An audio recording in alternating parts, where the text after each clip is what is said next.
meyakini bahwa Megawati Soekarno Putri tidak mungkin mengajak Anies bergabung di Partai Demokrasi Indonesia Perjuangan karena beda ideologi. Saya mau tegaskan di sini, partai PDIP itu partai ideologi.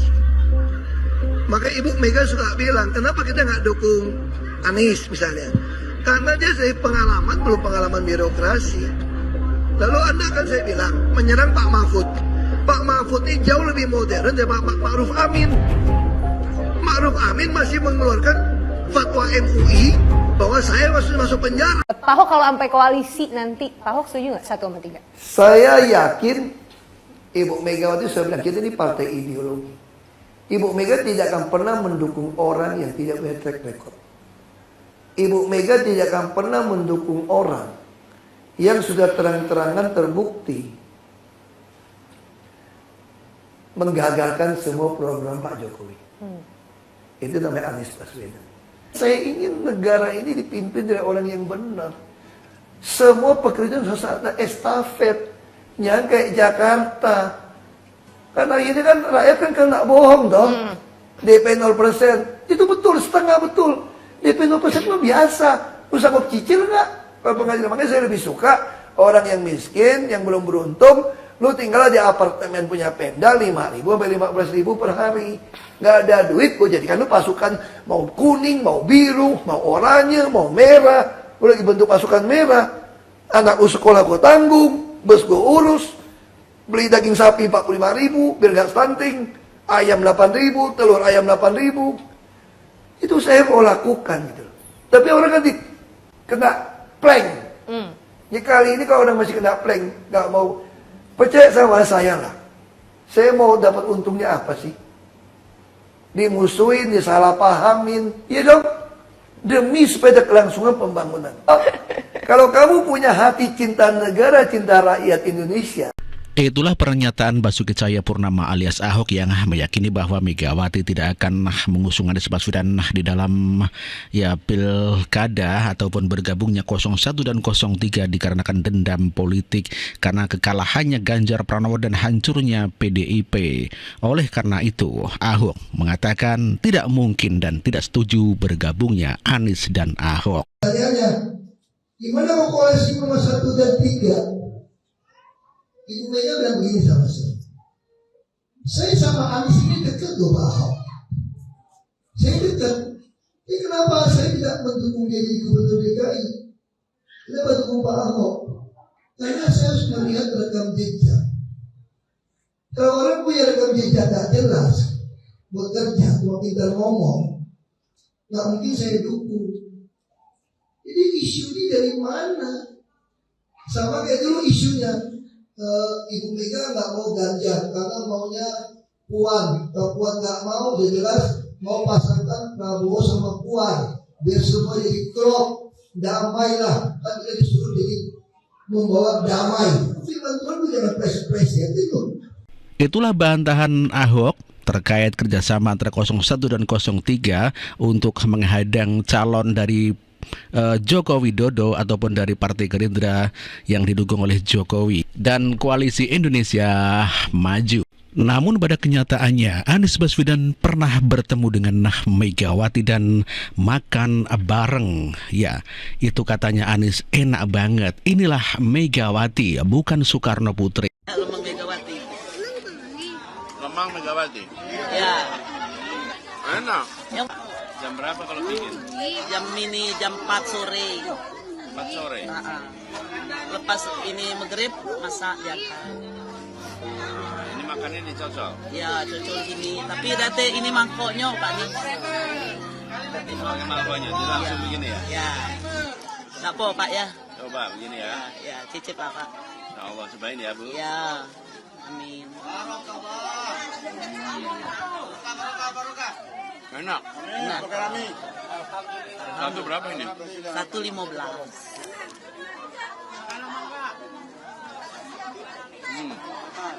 Manis tak? Buat sarapan enak.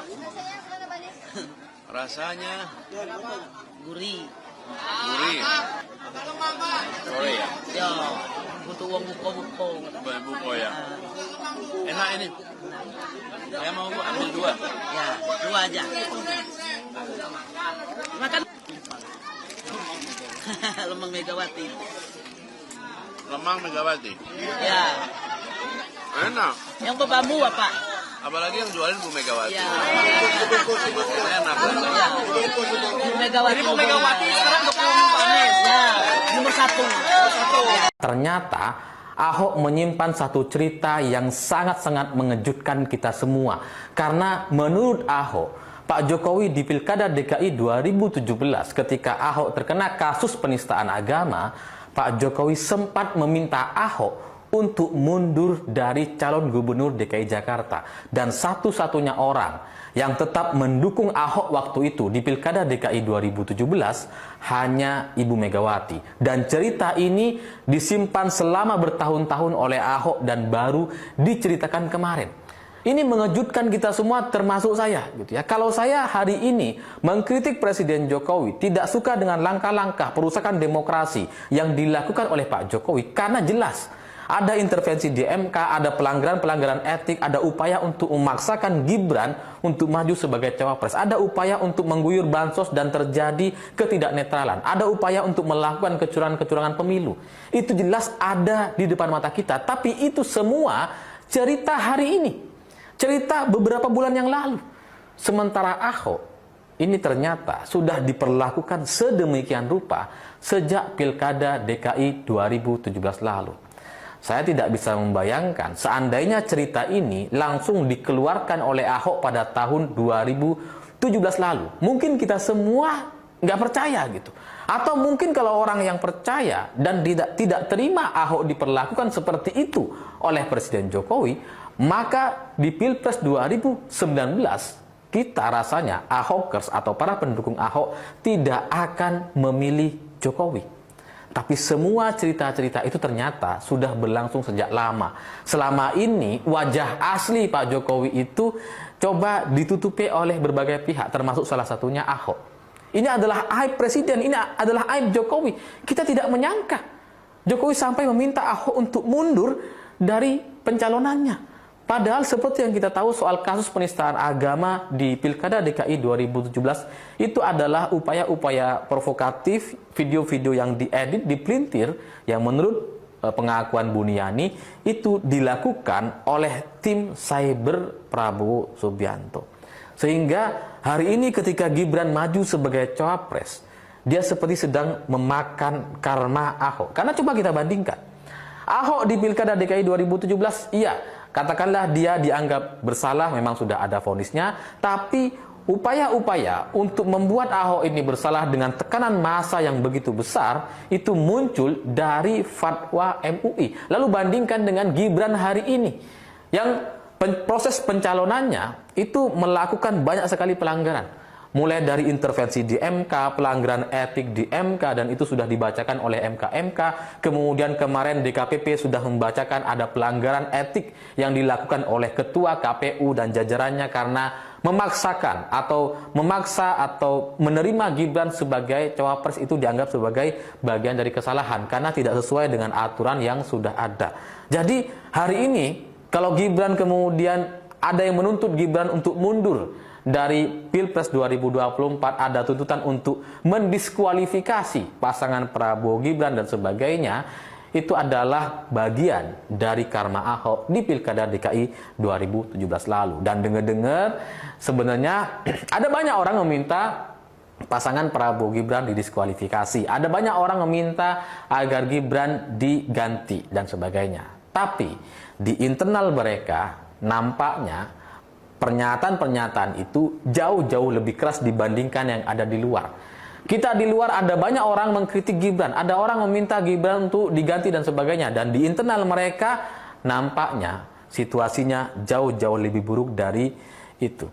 Dan kalau dulu Jokowi meminta Ahok untuk mundur dari pencalonannya, hari ini anak Pak Jokowi menuai atau menanggung beban dosa bapaknya. Karena kalau dulu Ahok banyak yang belain gitu ya. Ahok itu dibela oleh banyak orang di seluruh penjuru negeri ini. Tapi sekarang Gibran nampaknya tidak ada yang bela. Kalaupun ada orang yang dipaksa untuk membela atau mengapresiasi kinerja Presiden Jokowi, itu adalah orang-orang yang terpaksa hasil intimidasi oleh oknum-oknum aparat yang ada di daerah-daerah. Tidak murni karena mereka ingin memberikan pembelaan, karena emang sudah nggak ada yang bisa dibela dari Gibran. Kalau kasus Gibran maju sebagai cawapres, ini bukan pelintiran, ini bukan video editan. Tidak ada pelintiran di sana. Ini murni kesalahan-kesalahan dan memang ada pemaksaan, upaya-upaya untuk memaksakan terjadinya kecurangan pemilu di Pilpres 2024.